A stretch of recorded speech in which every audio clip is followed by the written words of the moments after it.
ये पर्चा की परंपरा कोई नई नहीं है कि हमने पर्चा बनाना प्रारंभ कर दिया है तो कोई नई पद्धति है या कोई नया चमत्कार है। नहीं नहीं नहीं, ये आदिकाल की पद्धति है। कब की?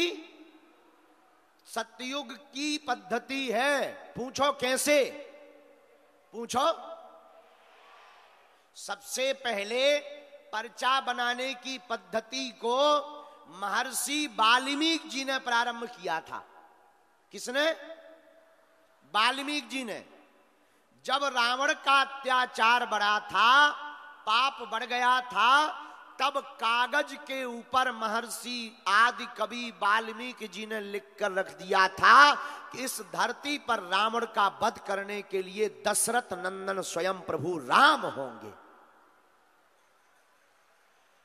और केवट का मान बढ़ाएंगे, सबरी के घर जाएंगे, रावण का वध करेंगे। उन्होंने जो जो पर्चे पर लिखा था वही वही घटित हुआ।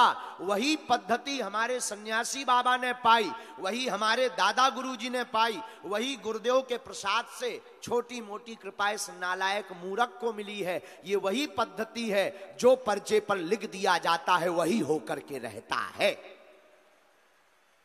बोलो सीताराम। अब समझ में आ गया कितनी प्राचीन पद्धति है।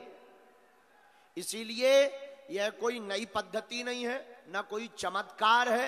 यह हनुमान जी महाराज की सिद्धि का प्रताप है। अष्ट सिद्धि नौ निधि के असबर दीन। अच्छा, बागेश्वर हनुमान जी दरबार क्यों लगवाते हैं? जरा विचार करिए।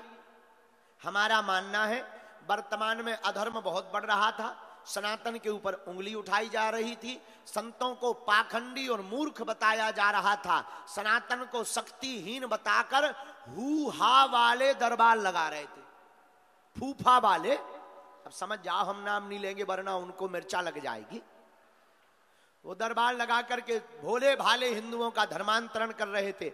लेकिन उसी वक्त बागेश्वर हनुमान जी महाराज का प्रादुर्भाव हुआ और आज भारत में नहीं पूरे विश्व में सनातन धर्म का झंडा और डंका बाज रहा है।